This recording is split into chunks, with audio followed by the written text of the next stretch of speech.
This is a story about a stone, and the reason that I am throwing this stone back into the ocean. It's also about the commercial we were shooting, but you know, I'll come back to that. Back to the stone. Now, back when I first moved to London, I was shooting a lot of event videos for Cash, and one of those was a birthday party, I think. And I remember staying after the party and just sort of enjoying myself and getting to know people. And one of the people there was a creative director who would go and do the types of jobs that I did today, but a lot of stuff abroad, and they're talking about all these stories of being stuck up mountains with crew. I remember at that moment thinking, one day I would love to get involved in that world in some way. And I'd sort of forgotten about that until I was sat around chatting to the lovely crew I've had the pleasure of working with the last 2 days and hearing their similar stories and thinking, oh fuck, I'm on one of those jobs right now. This is one of those jobs. I know in yesterday's video I said that part of this vlog is about wanting to go out and do more things out and about and just sort of say yes to life. And this is where the stone comes in. My lovely director and friend, Oscar Zaki, gave me that stone a while back. I don't know a lot about stones. I like stones. I've got one stone here, it's my favorite stone. This is my favorite stone. Like, oof, Jesus. This is my favorite stone. It's got little blue crystals in, you can't see it. When it's wet, it looks really nice. It's very soft, found it on the beach. If I was ever to make a very sentimental piece of jewellery, I would make out of this stone. But Oscar gave me this stone, and he told me it was a grounding stone. This was when I just sort of moved in and settled in my current apartment/studio in London. But he gave me that stone and he said, it feels like you're here, there and everywhere and you need to be centered, and basically he told me to get my fucking shit together. 3 years later, I've done that. I feel very comfortable where I am. I feel like it was time to let go of the stone, start a new chapter. This handsome man here is Simon. He is the owner of the location. He renovated it himself. This is it when he found it, and this is it now. It's available for shoot locations, so, you know, shoots like the one we're working on today, and it's also a rental property if you do want to stay here.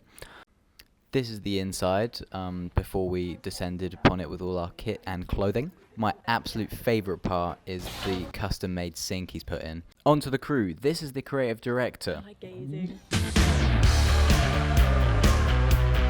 So Louise and the photography team were here yesterday scouting out what parts of the location they wanted to use. So that's what I'm being walked through right now. Yeah, hope we get a bit of sun, it doesn't rain. Next member of crew is Nick here. Nick is the digi operator. He is working with Emily, the photographer. As you can see, there's a cable coming out of her camera that is going here to his laptop, which is in this box to protect it from light, which is showing a live feed of the photo she is taking with the color grade, which is also sent wirelessly to the iPad so that we can all see what it's looking like and make changes as we go. Like, yeah, that's cool. do you know what I mean? Yeah. Looking out, I'm into I own a it. boat.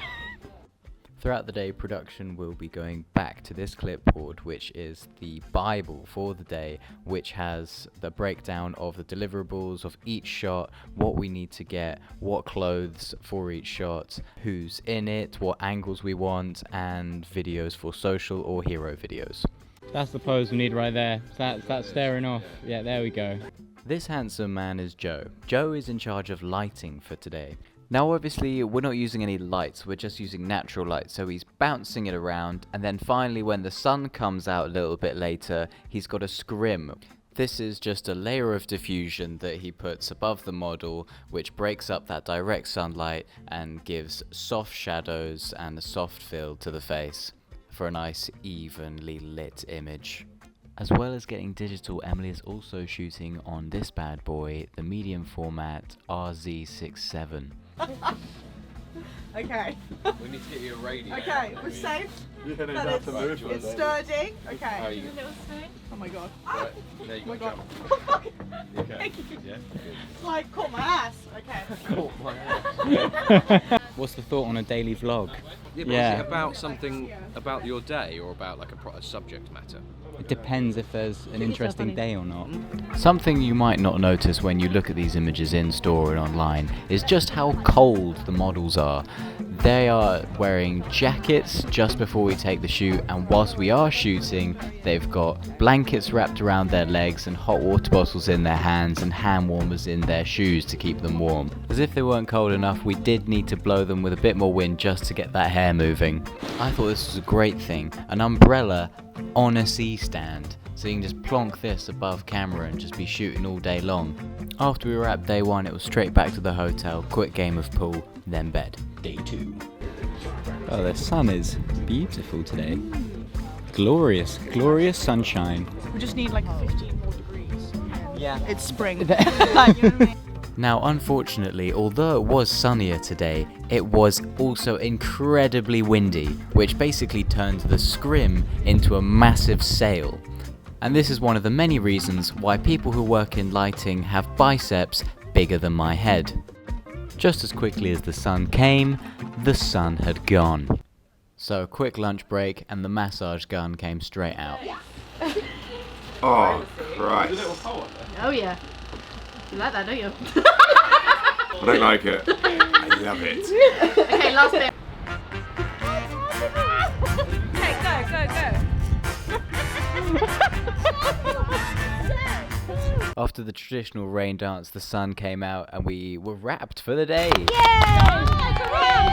So it's time to pack up the van and head back to London.